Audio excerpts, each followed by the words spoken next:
The Scars of Eden, Chapter 3. Look at the Sky. Canberra, Australia, 2018. Jane's first experience of aliens, greys, happened when she was a toddler.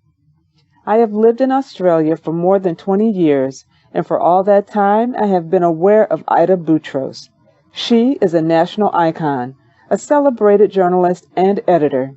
As a woman in national journalism, as the pioneering editor of Clio magazine, and as a popular figure in the Australian media, Ita has become part of everyone's wider family. In 2018, she was appointed as the new chair of the Australian ABC at a time when the independence of Australian journalism has needed a hero and a champion. I say all that to let you know, if you're not familiar, that Ita Boutros is an absolute pillar in Australian society.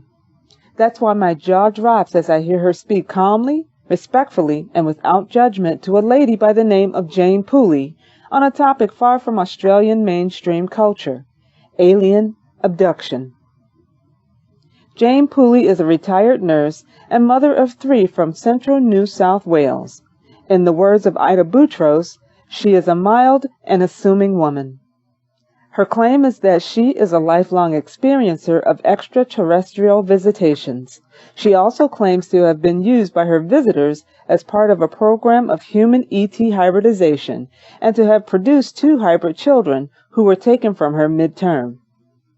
Before the interview on national television on Studio 10, Jane presents the show's team with medical documentation evidencing her pregnancies, along with other objective indicators of her story.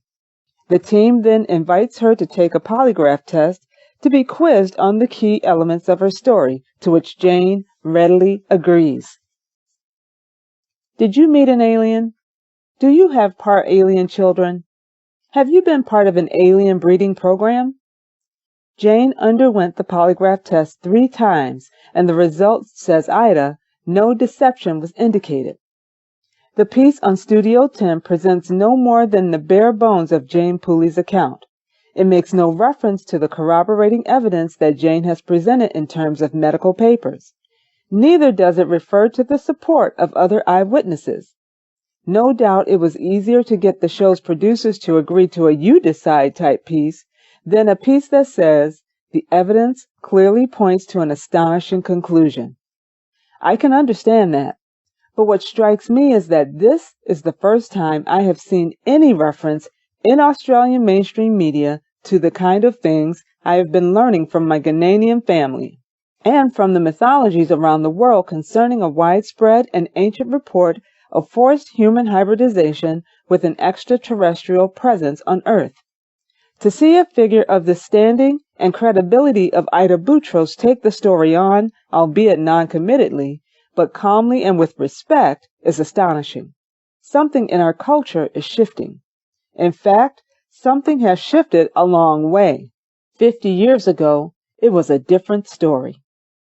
Westall Clayton, Melbourne, Australia, 11 a.m., April 6, 1966.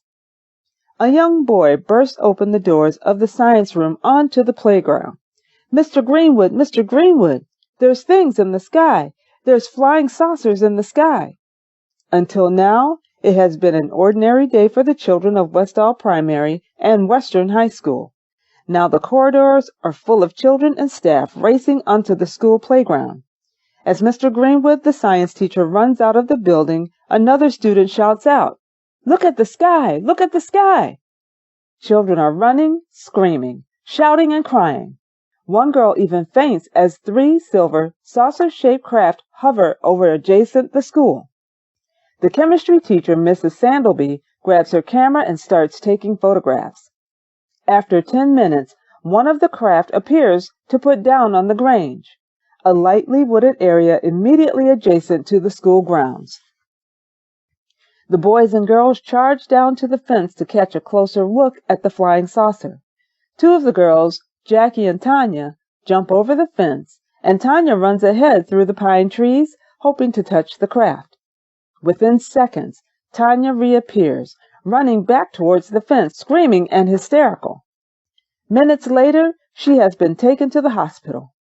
In the skies above, 5 small aircraft now appear, trying to get a closer look at whatever these unusual craft might be. As more children approach the Grange, the landed craft rises to an altitude of about 12 feet, leaving marks and a circular impression in the ground below. It then rotates onto its side and retreats into the sky at phenomenal speed. As it does so, the 5 small planes do their best to track it, but are simply left standing.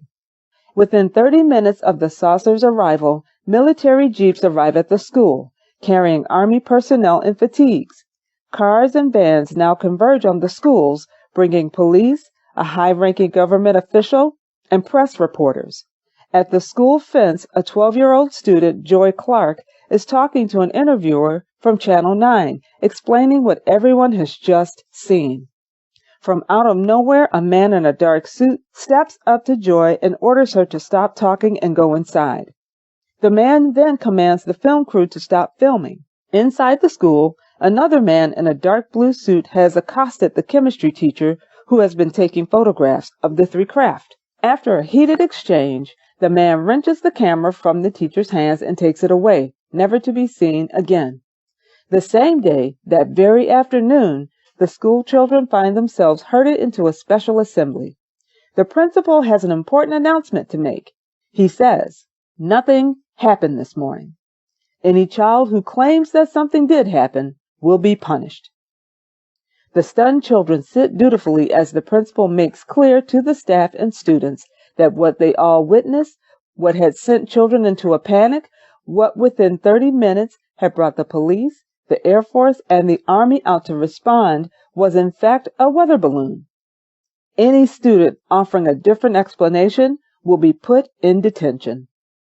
The next day, Jackie, one of the 2 to jump the fence into the Grange the day before, ran round the house of her friend, Tanya, the one who had been taken to the hospital.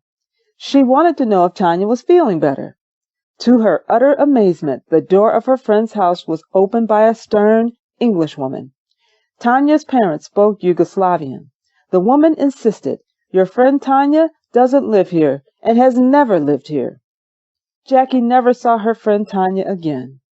Years later, Jackie learned that Tanya had been removed from the school overnight and put into a convent.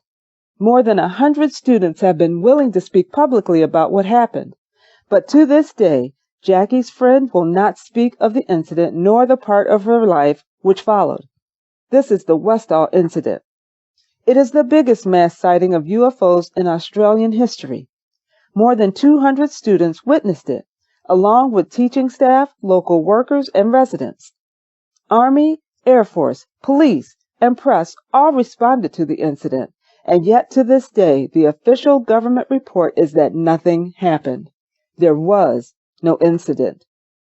10 years ago, Australia researcher Shane Ryan conducted an investigation in the case and published his findings. Not long after, Shane received a phone call from a brother and a sister now in their 50s. They were the son and daughter of the government official who had been dispatched to Westall on that fateful day. At that time, their father was a senior public servant in the Department of Supply. When Shane sat down with the man's son and daughter in 2010, a sad story unfolded. They told him that their father had died, still a young man, only 4 years after the incident. After what he had witnessed at Westall, he had been determined to get to the truth of what had really happened on that April day in suburban Melbourne. But evidently, their father's determination had clashed with strict instructions from on high to stop digging into a story that the government wished to keep under wraps. The pressures and no doubt threats which issued from that clash were, in the view of his son and daughter, the cause of his untimely death.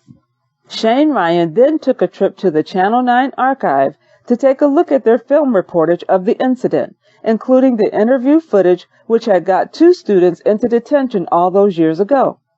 Scanning the archive of dusty tins, Shane was thrilled to locate the tin labeled April 6, 1966. His excitement quickly turned to dismay as the container revealed that at some point in the 34 years since, someone has seen fit to remove the contents. Today, as far as the official government narrative goes, There was no Westall incident on April 6, 1966. Despite the military, Air Force, police, and government presence involved, apparently no government agency has retained any record of an event ever having happened on that day. As yet, Australian government agencies have not even found a way to say, yes, there was an incident. We just don't know what it was. Just nothing. Silence. What was it in 1966 that compelled the government to this policy of silence? And what makes the incident so sensitive that it still cannot be acknowledged more than 50 years later? You have to wonder precisely what cat would be let out of the bag if the Westall incident were to be acknowledged at an official level. But while our government policy has not shifted, it seems to me our culture slowly has.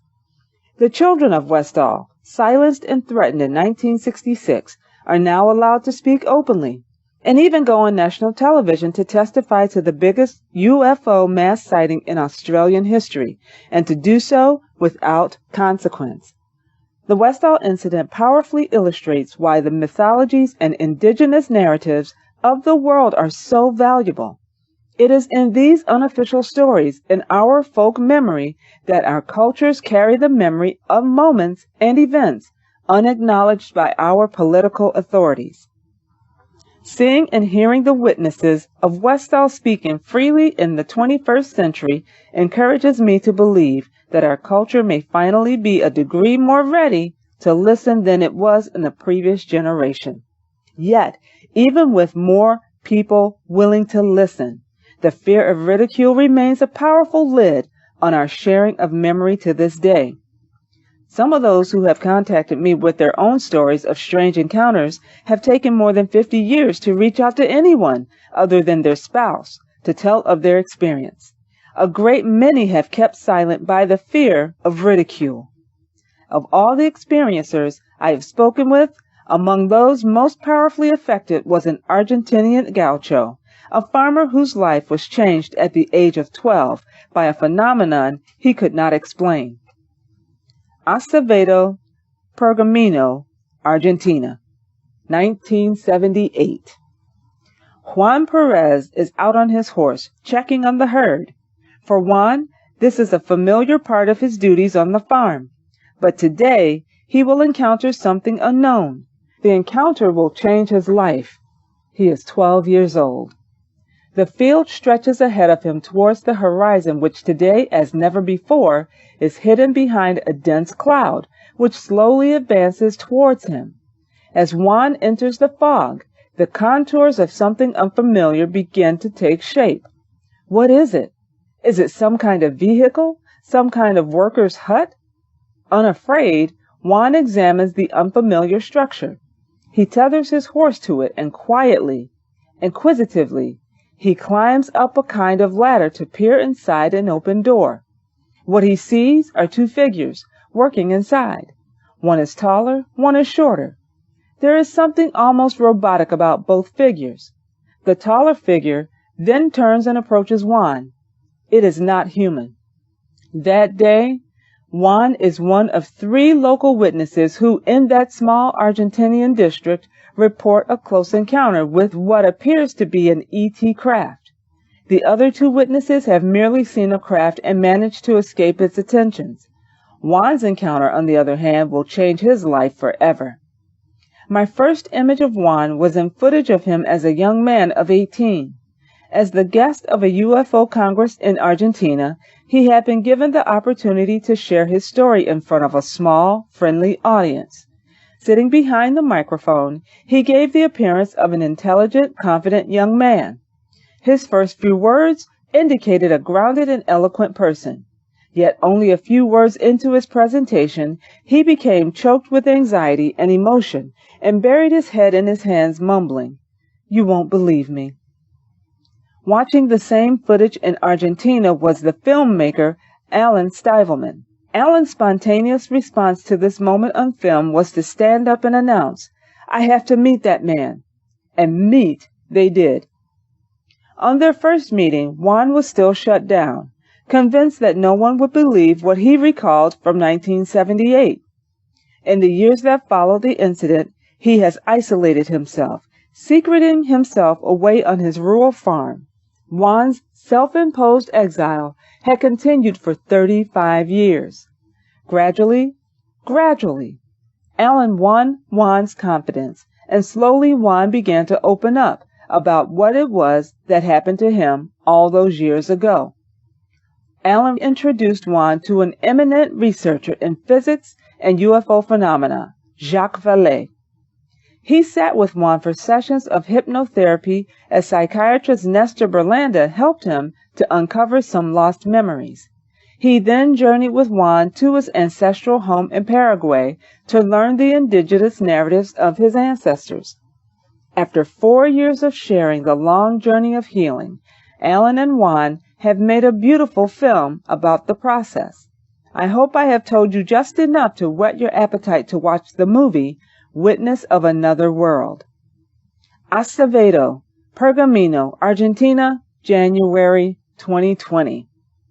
The frightened, broken-down boy of 18 is now a man of 33, standing on his farm in Acevedo in rural Argentina and fielding my questions. Juan appears healthy, looking relaxed and confident.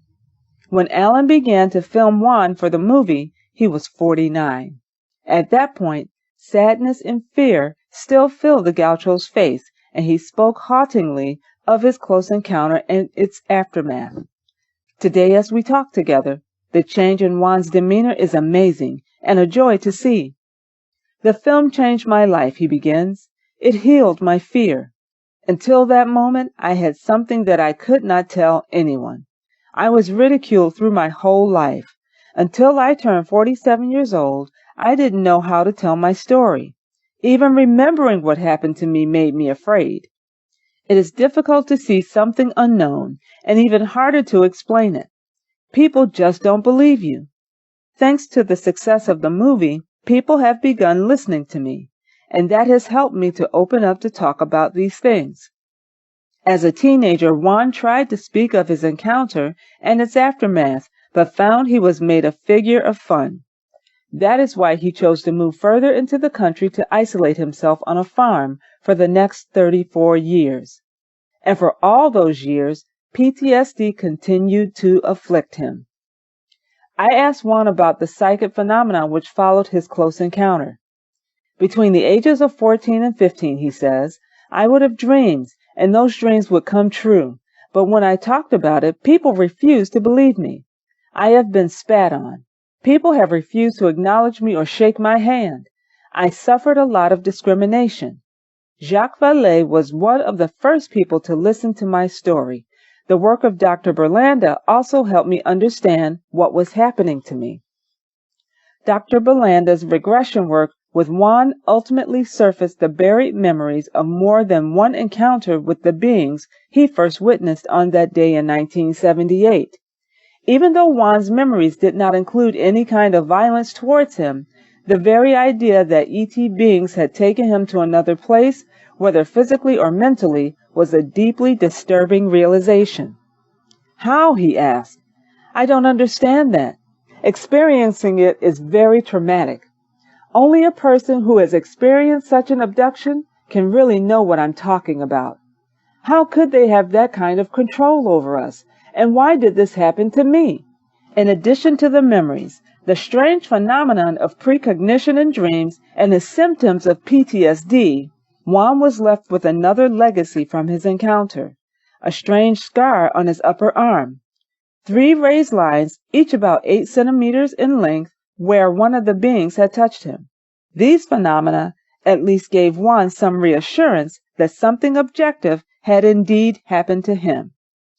4 decades after the incident, as he worked with Alan on the film, another layer of corroboration surfaced. Ever so reluctantly, Juan's mother confided with her son that she herself had experienced a terrifying close encounter in her youth. Juan's co-witness, his horse, had been startled by their bizarre encounter and died the following day. His mother's co-witness had been her dog. It too became agitated and anxious. Sadly, the dog was taken by the strange visitors and never returned. In the years that followed the encounter, like Juan, his mother too had experienced precognitive dreams. Juan's mother believed that it was because of her contact with extraterrestrial beings that Juan had received the unwanted attention of ET beings a generation later. Because of her own experience, she had feared that the ETs might return to take him away. Juan looks me squarely in the face and says simply, "It was hard for me in the past, but the film and working with Alan changed my life."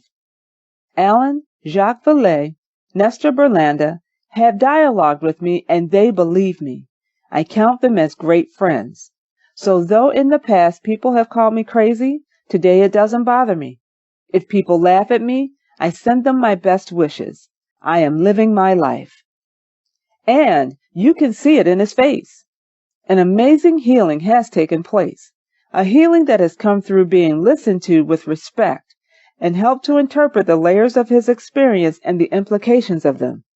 Most importantly, Alan Stivelman's work has brought Juan out of his self-imposed isolation into a place of greater joy and community. Often when people want to be dismissive of those who come forward with reports of close encounters, they will put the experiencers down as people looking for their 15 minutes of fame.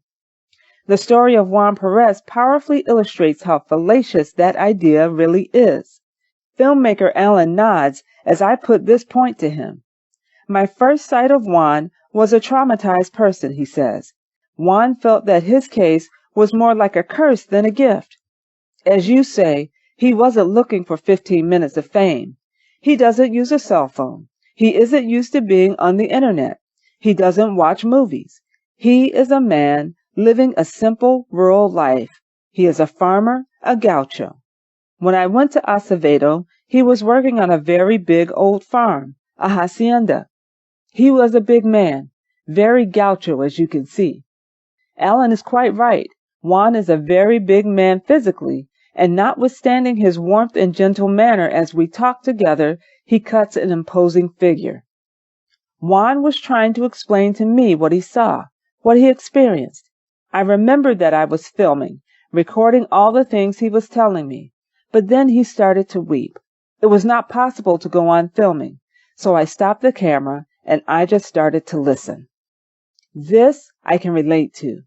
Since publishing Escaping from Eden, I have been contacted weekly, sometimes almost daily, by people who have found themselves isolated by anomalous experiences and close encounters.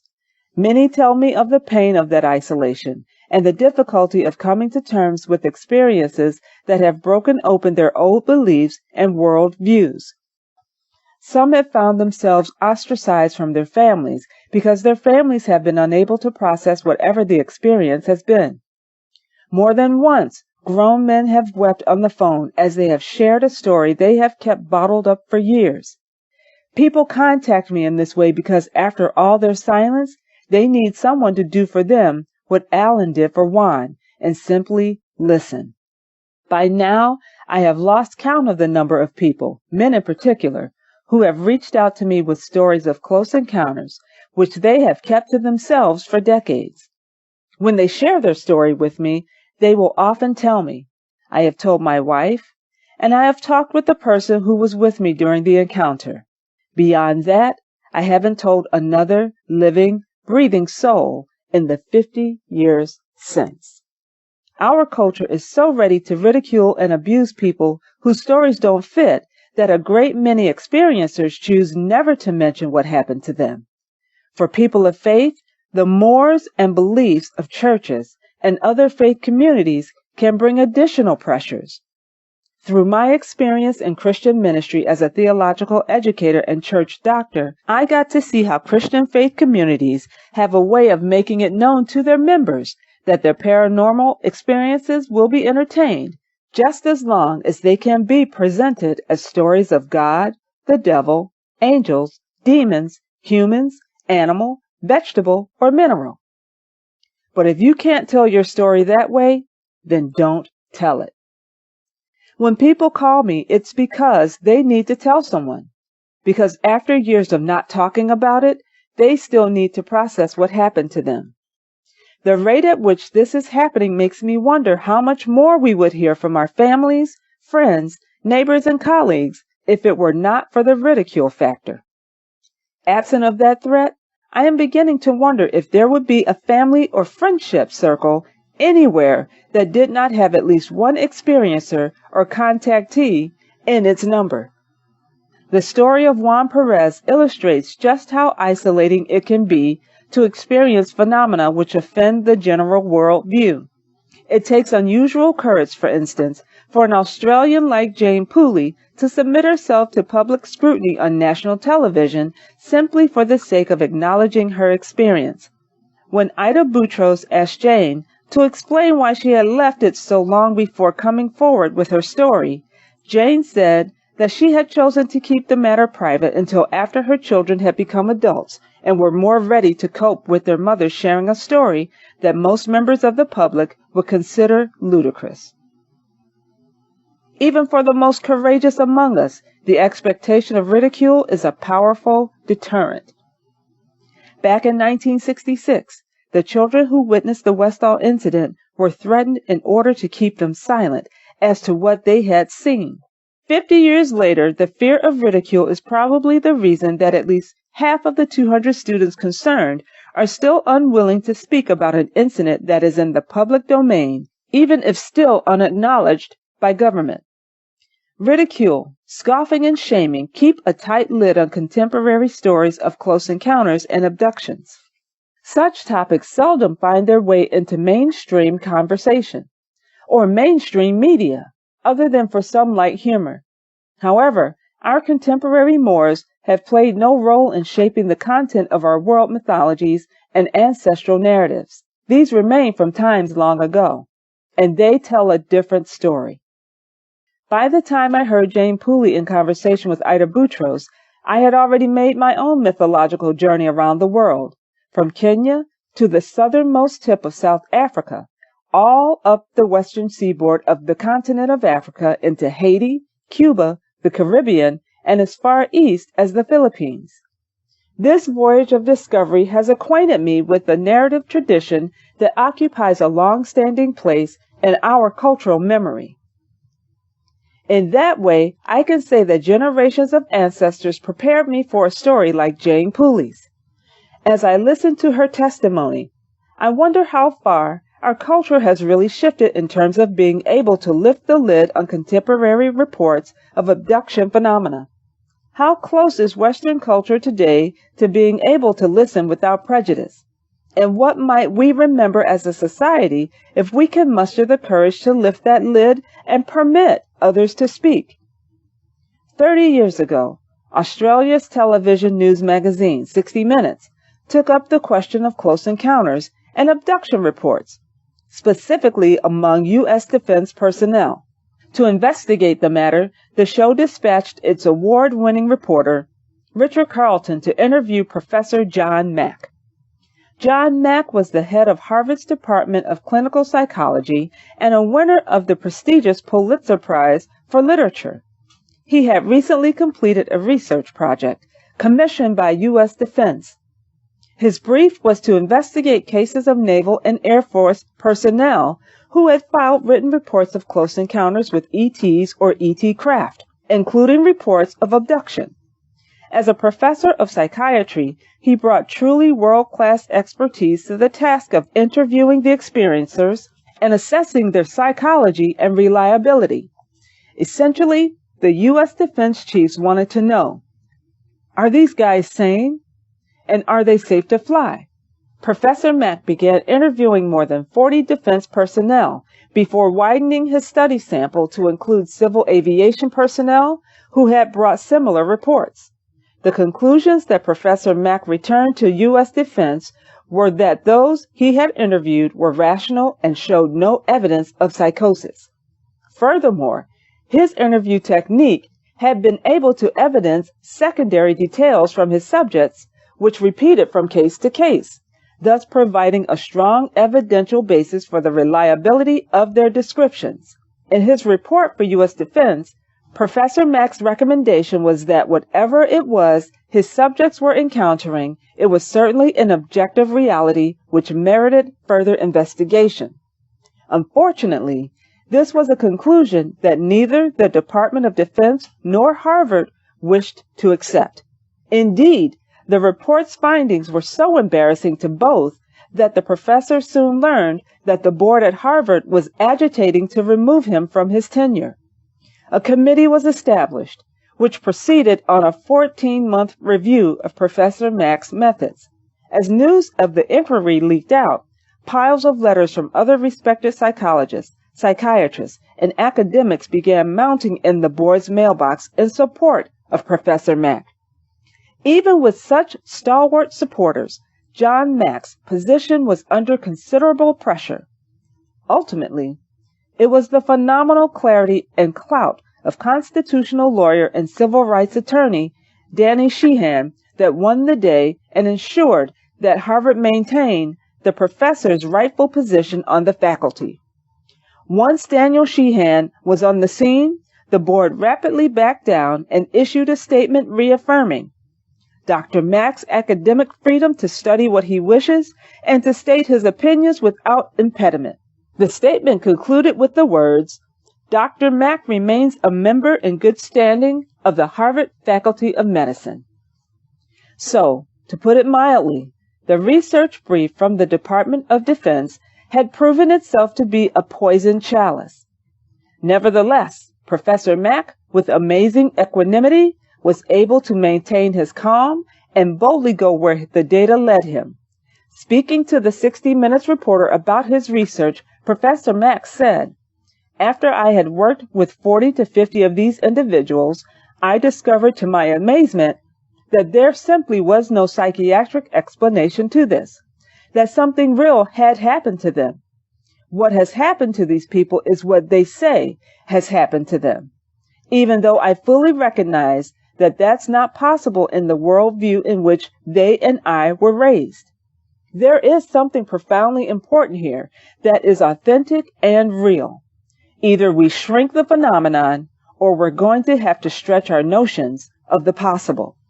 How seriously do we have to take this phenomenon? That was the question. U.S. Defense had taken the phenomenon seriously enough to invite the head of Harvard's Department of Clinical Psychology to assess the situation for them.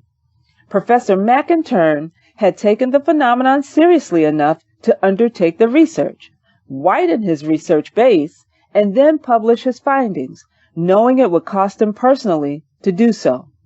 Yet because Professor Mack had concluded that there was something objective in these cases, the 60 Minutes reporter, Richard Carlton, felt free to dismiss the professor's research as so silly that it's funny, and to write off John Mack himself as off with the pixies.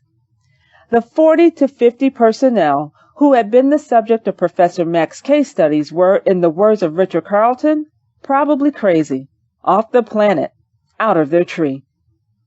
Clearly confident of his own expertise on the subject, Richard Carlton berated the professor with the words, Harvard professor or not, anyone who believes what you do would believe anything. Precisely what Richard Carlton's qualifications were in the field of clinical psychology, I have no idea. One of the gentlest, most honorable and rational men you could ever wish to know, Professor Mack was a senior academic at the absolute zenith of the field. Yet 30 years ago, his carefully researched conclusion regarding the reliability of his subjects was enough in itself to entitle an Australian television reporter to dismiss Professor Mack's credentials, rubbish his research and expertise, and count them as nothing. So, given that context, you will understand why I was open-mouthed to see the chair of the Australian ABC give such a respectful hearing to a woman claiming not only ET contact, but abduction. And not only abduction, but co-option into a program of ET hybridization.